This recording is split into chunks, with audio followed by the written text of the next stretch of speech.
O Parque Nacional do Monte Roraima contém uma área de 116 mil hectares. Dentro dessa área tem 2 marcos históricos, que é o Monte Roraima, que dá o nome do estado, e o Monte Caboraí, também dentro da Serra do Caboraí. Tanto o Caboraí quanto o Roraima são áreas de grande endemismo, e a gente tem uma preocupação muito singular devido ao que representa para o país e para o mundo, não só o Roraima, como também o Caboraí, que é o marco mais setentrional do norte do país. Dentro do parque, observa-se aqui que ele faz um extremo aqui com o Monte Roraima, onde divide a fronteira com a Venezuela e a Guiana, e também no outro extremo nós temos a Serra do Caboraí, onde conhecido como Monte Caboraí. O que chama atenção, que a gente pode observar, é que essa é uma área que pode, no primeiro momento, parecer uma área degradada, mas é a área de savana de altitude. Então, a área do parque está bem preservada, muito embora exista comunidade indígena que habita no interior e em torno dessa área há mais de 100 anos.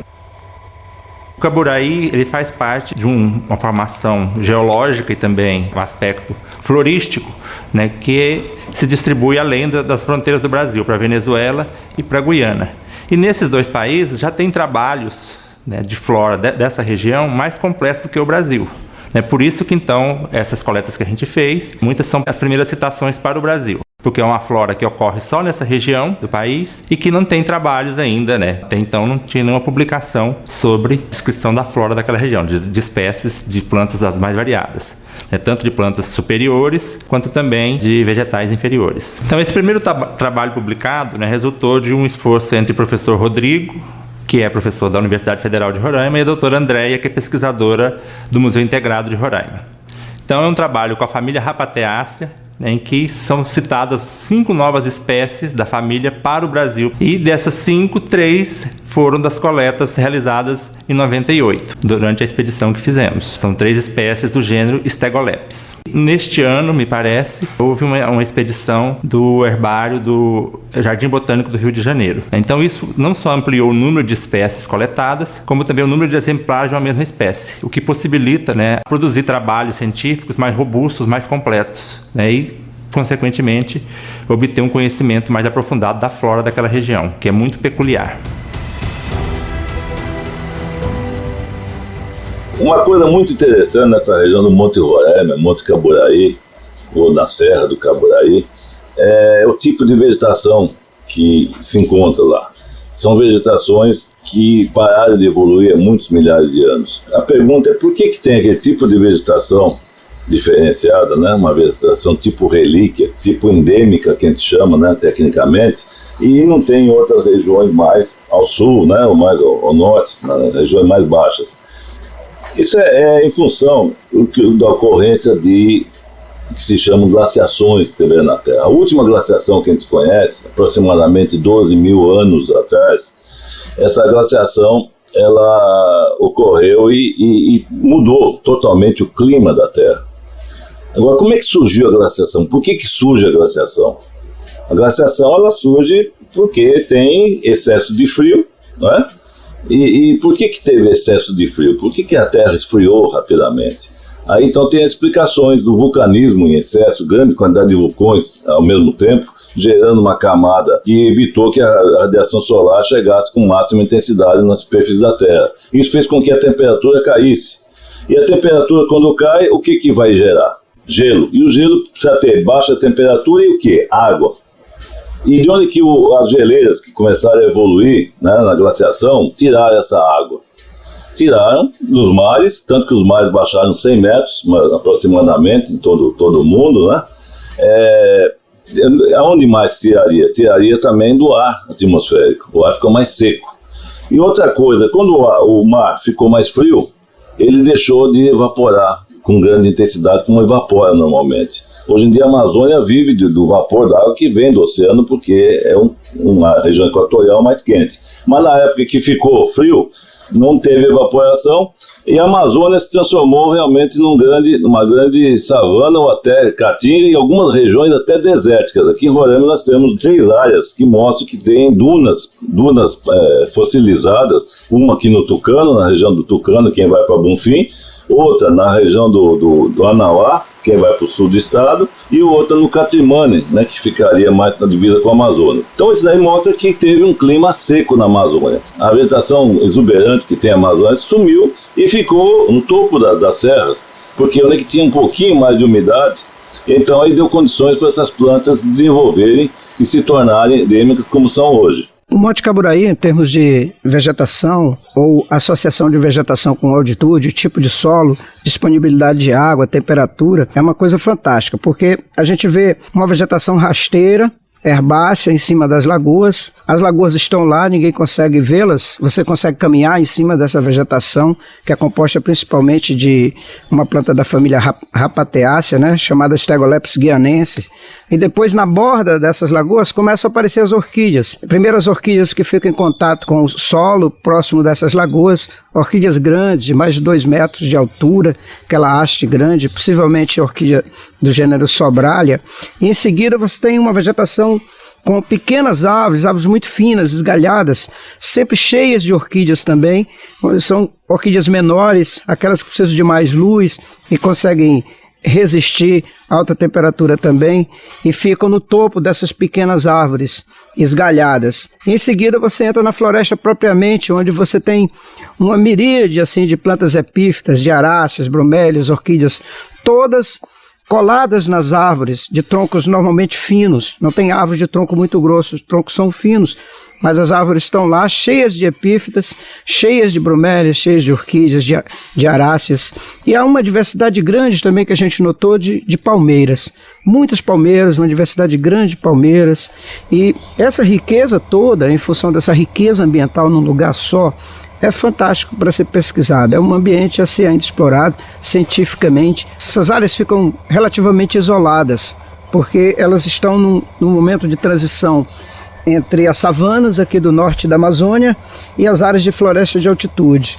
E nesse meio termo aparecem essas florestas com árvores, vamos dizer, menores, não é? Mas com boa penetração de luz, com uma quantidade de umidade razoável por conta da existência das lagoas ali próximo, o que possivelmente tem ainda tesouros em termos de plantas endêmicas que podem estar ocorrendo só nesse tipo de meio ambiente. Então ainda existem esses locais de difícil acesso, que têm essa diversidade enorme e que podem prover ainda a humanidade de gratas surpresas nessa linha das plantas que são utilizadas pelo ser humano.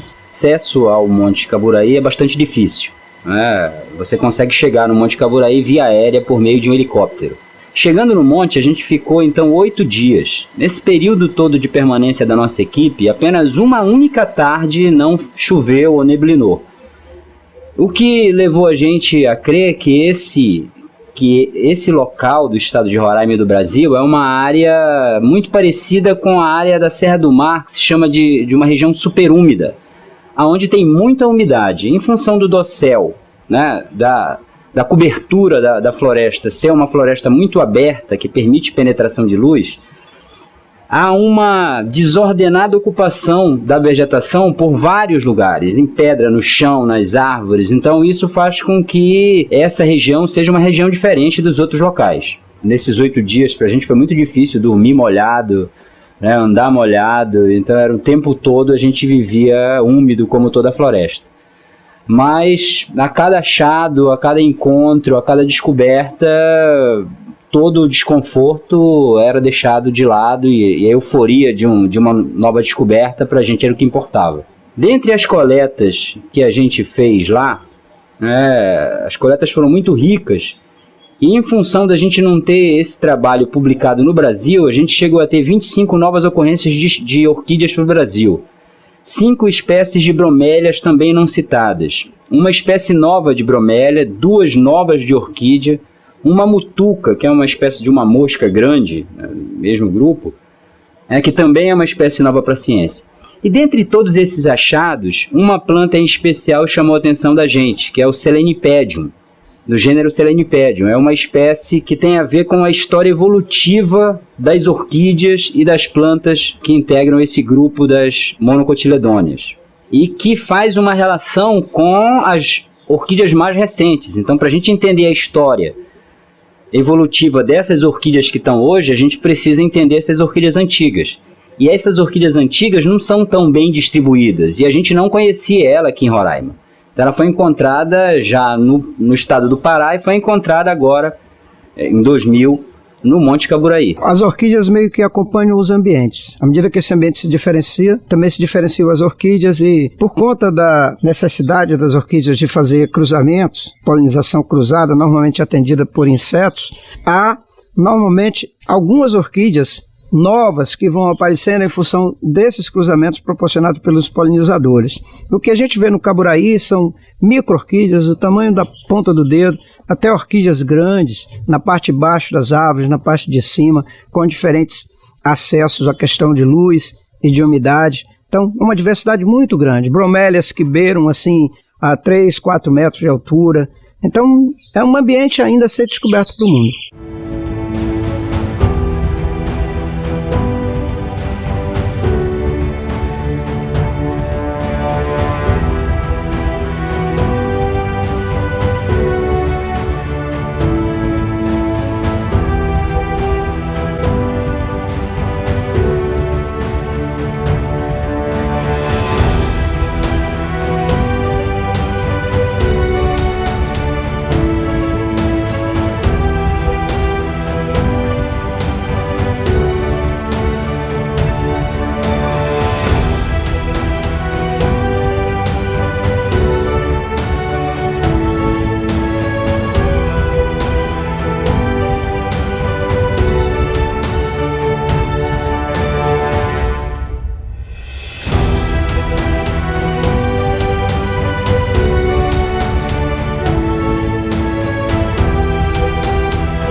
O reconhecimento do extremo norte já é mais antigo de 30. É da época ainda da Comissão Delimitadora de 1872, que é bastante antiga, quando foram fincados os primeiros marcos, né? Já tinha até alguns conflitos na área de fronteira, né, com relação a Guiana, Venezuela e Brasil, né, que a gente chamava-se de Guiana Espanhola na época. Né? Então, quer dizer, já é bastante antigo. É mesmo uma questão de cultura apenas uma questão de reconhecimento e passar isso para as gerações. O Monte Caburaí, por si só, muda aquilo que nós sempre tivemos nos bancos escolares, né, o desconhecimento do nosso extremo brasileiro, que hoje e há alguns anos para cá a gente já vem divulgando. Diga-se de passagem, nos nossos anuários estatísticos do IBGE, desde a década de 50 já mostra o Monte Caburaí como ponto extremo do Brasil. Esse é o anuário estatístico, todo ano o IBGE publica, que são dados estatísticos de todo o Brasil, e os pontos extremos vêm grafado nessa publicação do IBGE desde a década de 50, 40. Inclusive os livros didáticos desde a década de 1940, tem esse livro aqui, por exemplo, né, o Geografia Física e Humana do Brasil, do Luiz Gonzaga Lins, de 1944. Aqui a gente vê a localização no setor espaço brasileiro, dando exatamente as coordenadas que foram levantadas na Comissão de Fronteira pelo Brasileiro de Aguiar. Estão dando e dizendo o seguinte, que é num ponto da Serra do Caburaí, não no Monte Caburaí, como erroneamente muita gente ainda fala até hoje. O que tem que ser esclarecido é que no relatório do Brasileiro de Aguiar, a Comissão Brasileira de Marcadores de Limites, uma comissão mista entre Brasil e Inglaterra na época, a gente observa que o ponto extremo norte do Brasil não é nascente de rio, como algumas pessoas colocam atualmente. E sim, segundo o próprio relatório do Brasileiro de Aguiar, a nascente do rio Ailã fica a 32 metros do ponto extremo, ponto do divisor de água, máximo divisor de água, e o Caburaí fica a 23 metros desse mesmo ponto, já dentro do território guianense. Então o divisor de águas, por um lado é Guiana, por outro lado é Brasil. E dentro de cada lado desse tem as nascentes dos rios, tanto do Ailã para o Brasil e como o Caburaí para a Guiana. Então o marco fica exatamente no topo dessa parte topográfica, que é o divisor de águas. Não pode confundir nascente de rio com ponto extremo norte do Brasil. É relevante destacarmos a importância da Comissão Brasileira Demarcadora de Limites, coordenada pelo comandante Braz de Aguiar, em que, entre a década de 30 e 40, fizeram a demarcação do setor norte da fronteira do Brasil com a Guiana e com a Venezuela também, na época. O pessoal trabalhou em condições muito complicadas, muito inóspitas, né? Selva, grandes declividades do relevo, com as condições que tinham na época, que não tinha apoio logístico de helicóptero, de uma série de coisas. Então a gente vê que foi feito tudo a pé e fizeram uma região complicada em termos de topografia, em termos de clima, em termos de vegetação. Esses marcos aí eram feitos, a maior parte deles, no local, por causa da dificuldade de transporte do material.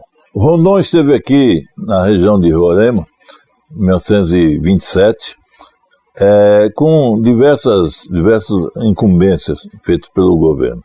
Uma delas era saber o que o Hamilton Rice tinha vindo fazer aqui na Roraima. Ele fez isso, seguiu todo o itinerário que o Hamilton Rice fez aqui.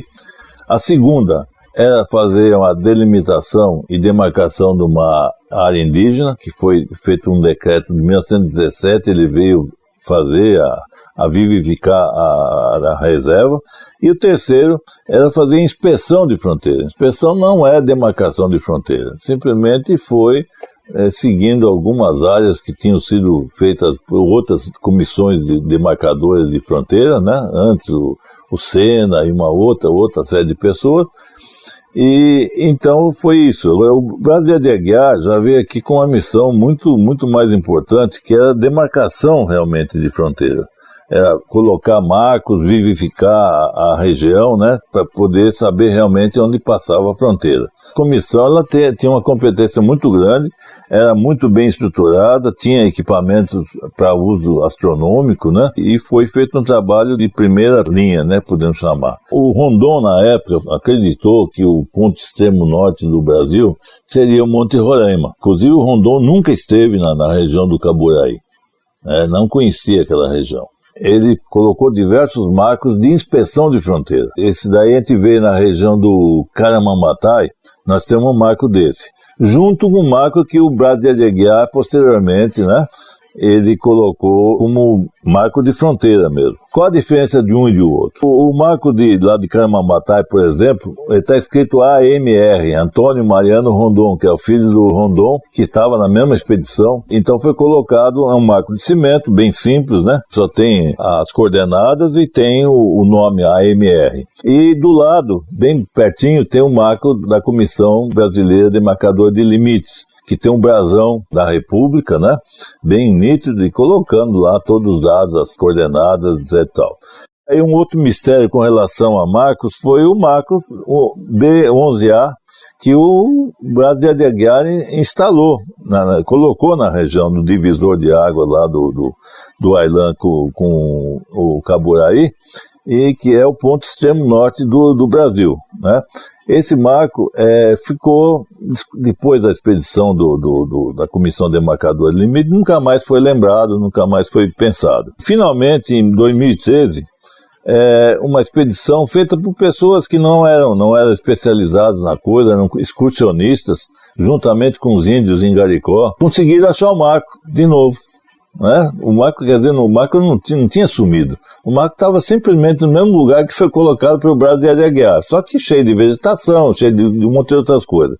Então, graças a essa expedição, feita por esses voluntários, né, que não eram de comissões nenhuma, conseguiram levantar, achar de novo o marco, redescobrir.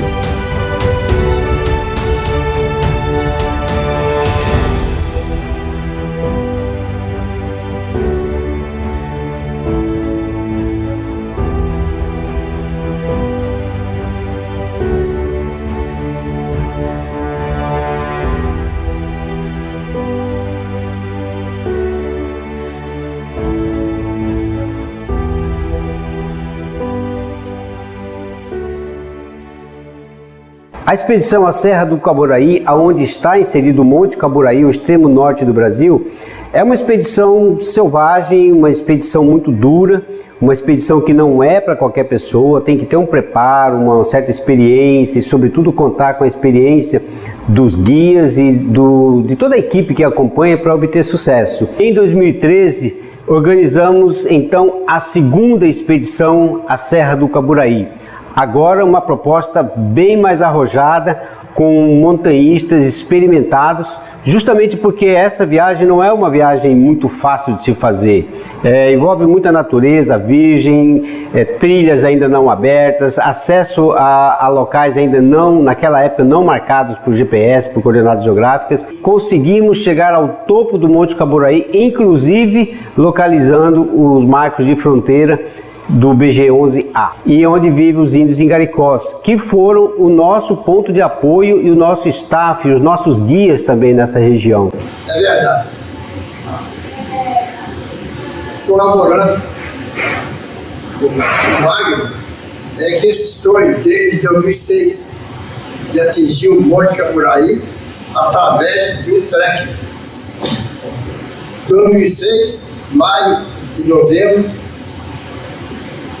2011, o Magno já atesta dessa orientação, dessa organização, e em 2013, com a concretização do trek via terrestre, foi então instituído uma trilha de Manazai a Monte Caburaí através dos mares BG-10, BG-11 e BG-11A. Graças a isso, a esses guerreiros valentes, que é o Leonardo, o Celso, o Arlindo Cifero, os dois guias, Léo e Borracha, que assim se conhece, e mais alguns índios Ingaricós. Essa foi a equipe que materializou a trilha terrestre entre Caburaí e através de Manaus. O sonho então se concretizou. E eu agradeço tudo isso a todos vocês aqui de hoje. Eu creio que os índios ali do entorno têm uma vontade, além de uma necessidade grande para usar toda aquela região para atividades de ecoturismo. Eu creio que esse é um grande caminho que já foi escolhido pelos próprios indígenas, resta apoiá-los nesse sentido. Eu vejo o Caburaí como uma grande necessidade de atenção ao estudo da biodiversidade da Amazônia. Um grande laboratório que está aí a céu aberto para a gente desmistificar algumas coisas e descobrir muito mais, de modo que a gente possa pensar em utilizar essa biodiversidade em prol dos amazônicos e possivelmente em prol do mundo inteiro.